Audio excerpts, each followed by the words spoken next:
It has never been easier to record video films. Every year, a new generation of smartphones is produced, each with enhanced camera, photo, video, and editing capabilities.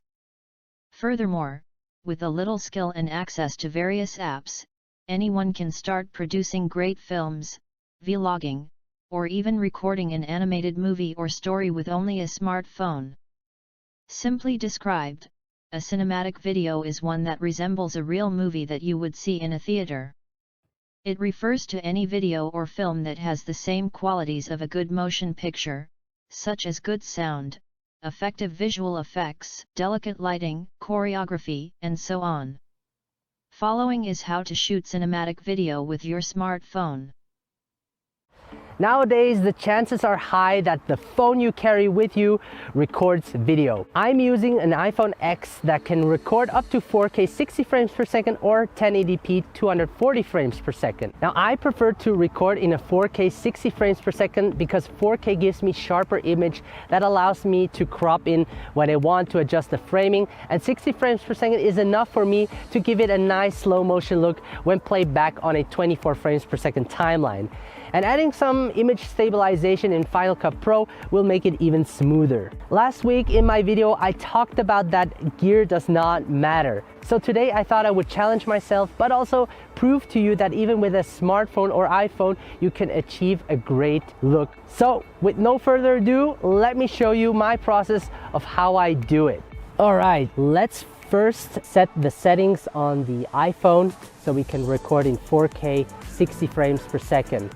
And if you don't have 4K 60 frames per second, then choose 1080p 60 frames per second. The important thing is that you shoot slow motion so you can slow it down in post-production to give it that slow motion look. When adding stabilization, it gives you even a smoother looking footage.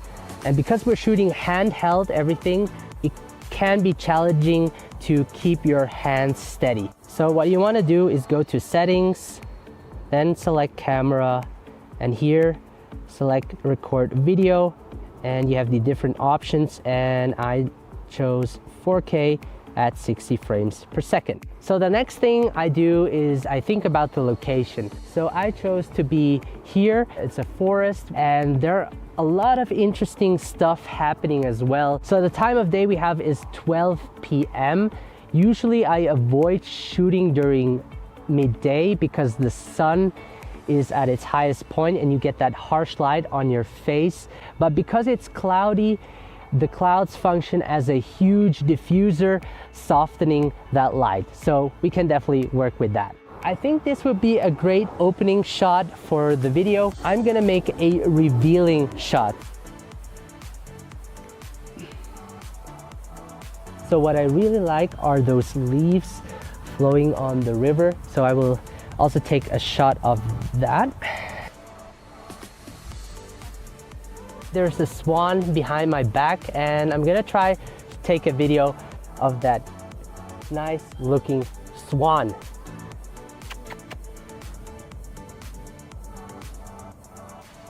It's a dog over there.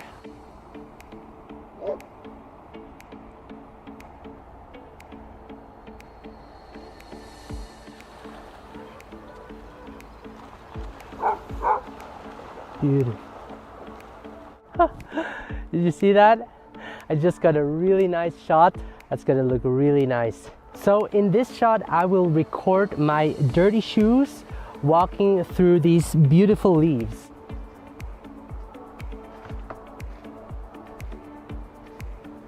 So next what I want to do is take a close-up of those leaves, and the nice part about it is that the sun is behind, illuminating it from the back, and I just love lighting subjects when the light is in the back. You'll see what I mean. So I picked this bridge because it shows the leading lines, focuses the attention of the viewer towards the subject. I placed my iPhone on top of the tripod just to get a still shot of myself walking across the bridge, and hopefully some leaves will fall off the trees to give that epic cinematic look.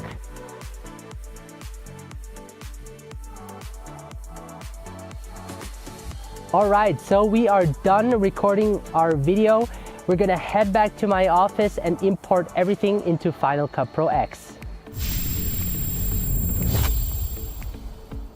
Whoa. Sorry about that.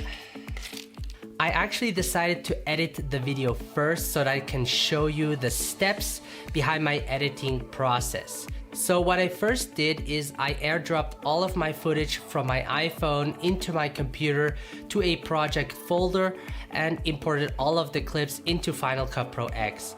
Now a quick tip, because everything is shot in 4K 60 frames per second, my computer has a hard time editing it. So what I do is I create a new project that is set to 1080p 60 frames per second. After the edit, I change the project settings to 4K 60 frames per second and export it in that format. The next thing I do is I select the best portion of the clip and set an in and out point and drop it into the timeline. I then slow each clip down to around 50%. Even though slowing the clip down makes the footage look smoother, additionally, adding stabilization will increase the smoothness of the clip. I then reorganize all of the clips so that it tells some kind of a story. For example, I knew that the revealing shot would be my opening shot, so I placed that at the beginning of the timeline. I choose the ending shot to be me walking across the wooden bridge. I already selected the music that would fit the mood of the story. Music is one of the most important things to consider because it enhances the story you are telling and makes it easier, at least for me, to edit. So I dropped the music into the timeline and shortened it to fit it to the length of the video clip. Now I also added sound effects that sets the tone of the entire video that pulls the viewer in. Now as I said earlier, because we shot in 4K, it gives me the ability to crop in without losing much detail if exported in 1080p. Now I want this clip to export in 4K, so I have to be careful to crop in not too much. In this case, the reason I want to crop in is to adjust the framing of the video to give it a nice composition. You want to make sure you compose your shot also before editing, meaning during the shoot. After that, I color correct all of the footage. I added a LUT to the adjustment layer to give it a nice overall look. To make it even look more cinematic, I added a letterbox to the whole video as well as some tiles, and voila, we are done.